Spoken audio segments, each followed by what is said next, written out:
আসসালামু আলাইকুম গাইস, কেমন আছেন সবাই? আশা করি সবাই অনেক বেশি ভালো আছেন। আচ্ছা, আমাদের সমাজে খুব প্রচলিত একটা কথা আছে না, যে হয়তো তোমার ভাগ্যে এটা ছিল না, যার কারণে এটা এমন হয় না, এটা এমন হয়েছে। তো কেউ একজন যখন একটা কাজের শুরু করে এবং সে হয়তো খুব ডেডিকেশন দিয়ে কাজটা করতেছে,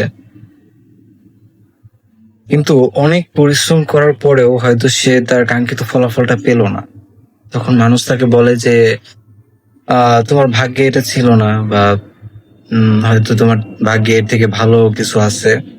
তো ভাগ্যটাকে দোষারোপ করে তারা হচ্ছে এই জিনিসটাকে চাপায় দেয়। কিন্তু কেউ এভাবে করে বলে না যে তুমি হয়তো এই কাজের জন্য তৈরি হও নাই,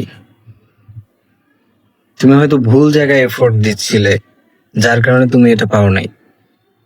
ভাগ্য তকদির নির্ধারণ করা, এটা তো অস্বীকার করার কোনো ওয়ে নেই। কিন্তু এই যে নিজের শ্রম দেওয়ার জায়গাটা চিনতে পারা, বুঝতে পারা, এটা কিন্তু অনেক বড় একটা বিষয়।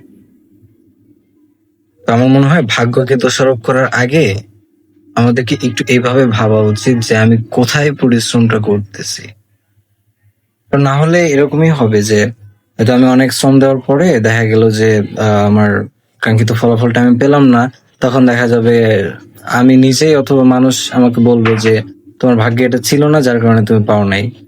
সো এইটা বলার আগে একবার চিন্তা করেন যে আপনি কোন জায়গায় এফোর্ট দিচ্ছেন এবং সেটা কি আসলে আপনার জন্য তৈরি হয়েছে কিনা। ধন্যবাদ। আসসালামু আলাইকুম।